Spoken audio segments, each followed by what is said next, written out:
பெரியவா வருவதை முன்கூட்டியே உணர்ந்த பக்தர்.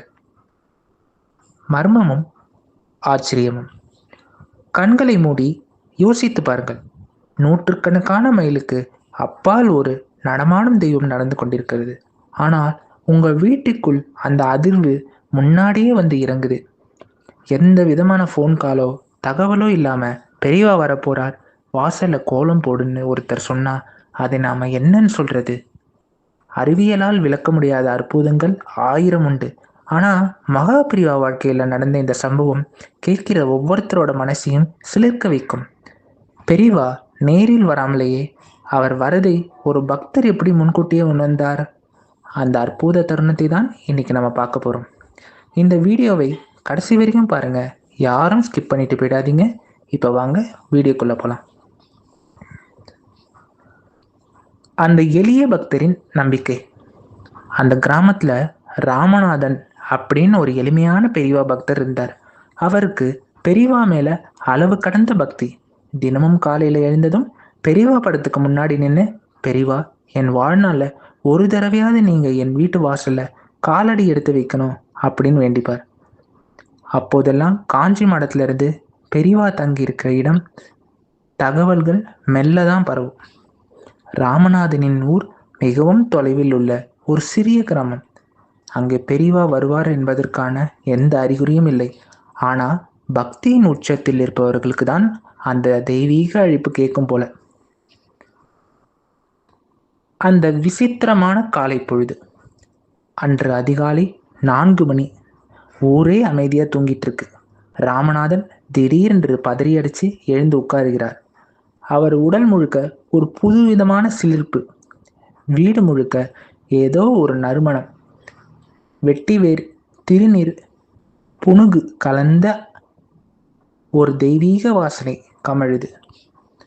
அவர் மனைவியை எழுப்பி, சீக்கிரம் எழுந்து வீட்டை பெருக்கு, வாசல்ல பெரிய கோலம் போடு, மாவிலை தோரணம் கட்டு அப்படின்னு சொல்றார்.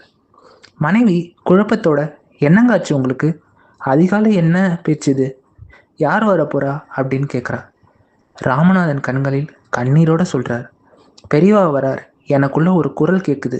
அவர் பாதங்கள் நம்ம ஊர் எல்லையை தாண்டிடுச்சு. இன்னும் கொஞ்ச நேரத்துல நம்ம வீட்டு வாசல்ல நிற்பார்.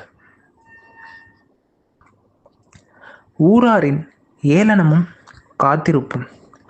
ஊர் மக்கள் இதை கேட்டு சிரிச்சாங்க. பெரியவா இங்கிருந்து 50 மைல் தூரத்துல முகாமிட்டு இருக்கார். நேத்து தான் தகவல் வந்துச்சு. அவர் எப்படி திடீர்னு இங்க வர முடியும்? ராமநாதனுக்கு ஏதோ மனசு சரியில்லை அப்படி பேசினாங்க. ஆனா ராமநாதன் எதையும் காதுல வாங்கல. வீட்டை சுத்தப்படுத்தி தாம்பூலம், பழங்கள், பூக்கள் எல்லாத்தையும் தட்டில் தயாராக வச்சுக்கிட்டு வாசற்படியிலேயே காத்துக்கிட்டு இருந்தார். மணி 8 ஆச்சு, 9 ஆச்சு, 10 ஆச்சு. ஊர் மக்கள் கேலி பேச ஆரம்பிச்சாங்க. ஆனா ராமநாதனின் நம்பிக்கையில் ஒரு துளி கூட மாற்றமில்லை. என் பெரியவா என்னை ஏமாற்ற மாட்டார் அப்படின்னு மனசுக்குள்ள மகா பெரியவா நாமாவளியை சொல்லிக்கிட்டே இருந்தார். அந்த தெய்வீகமான தருணம். சரியா காலை 11 மணி தூரத்தில் ஹரஹர சங்கர, ஜெய ஜெய சங்கர என்ற கோஷம் மெல்ல கேட்க தொடங்கியது. ஊர் மக்களுக்கெல்லாம் ஒரே அதிர்ச்சி. சாலையின் திருப்பத்தில் ஆட்களோடு அந்த நடமாடும் தெய்வம் காஞ்சி மகா பெரிவா மெல்ல நடந்து வந்து கொண்டிருந்தார். பெரிவா நேராக வந்து நின்றது ராமநாதனின் வீட்டு வாசலில்தான். ராமநாதன் கதறி அழுது கொண்டே பெரிவா பாதங்களில் விழுந்தார். பெரியவா புன்னகையோடு அவரை பார்த்து, என்ன காலையில 4 மணிக்கே செய்தி கிடைச்சிருச்சா? கோலம் எல்லாம் போட்டு பிரமாதமா தயார் பண்ணிருக்கியே அப்படின்னு கேட்குறார். அங்கிருந்த ஊர் மக்களுக்கு தூக்கி வாரி போட்டுது. பெரியவா, இவனுக்கு எப்படி செய்தி அனுப்பினீங்க அப்படின்னு ஒருத்தர் ஆச்சரியமா கேட்குறார். மகா பெரியவா சிரிச்சுக்கிட்டே சொன்னார், உண்மையான பக்தி, தூய்மையான அன்பும் இருந்தா நடுவில் தகவலோ ஃபோனோ எதுவுமே தேவையில்லை. பக்தன் நினைச்சா பகவான் வரணும், பகவான் நினைச்சா பக்தனுக்கு அது தானா புரியும்.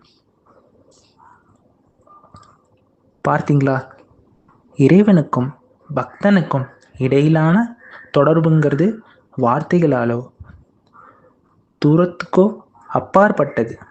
நாம் வைக்கிற பக்தி உண்மையாக இருந்தால் பெரிவாளோட அருள் நம்மை தேடி நிச்சயமாக வரும் என்பதற்கு இந்த சம்பவமே சாட்சி. இந்த சம்பவம் உங்களுக்கும் ஒரு மெய்சிலிர்ப்பை ஏற்படுத்தியிருந்தா கமெண்ட்ல ஹரஹர சங்கர ஜெய ஜெய சங்கரன்னு கமெண்ட் பண்ணுங்க. ஹரஹர சங்கர ஜெய ஜெய சங்கர காஞ்சி சங்கர காமகோடி சங்கர ராம் ராம் பெரிவா சரணம் ராம் ராம் பெரிவா சரணம் ராம் ராம் பெரிவா சரணம்.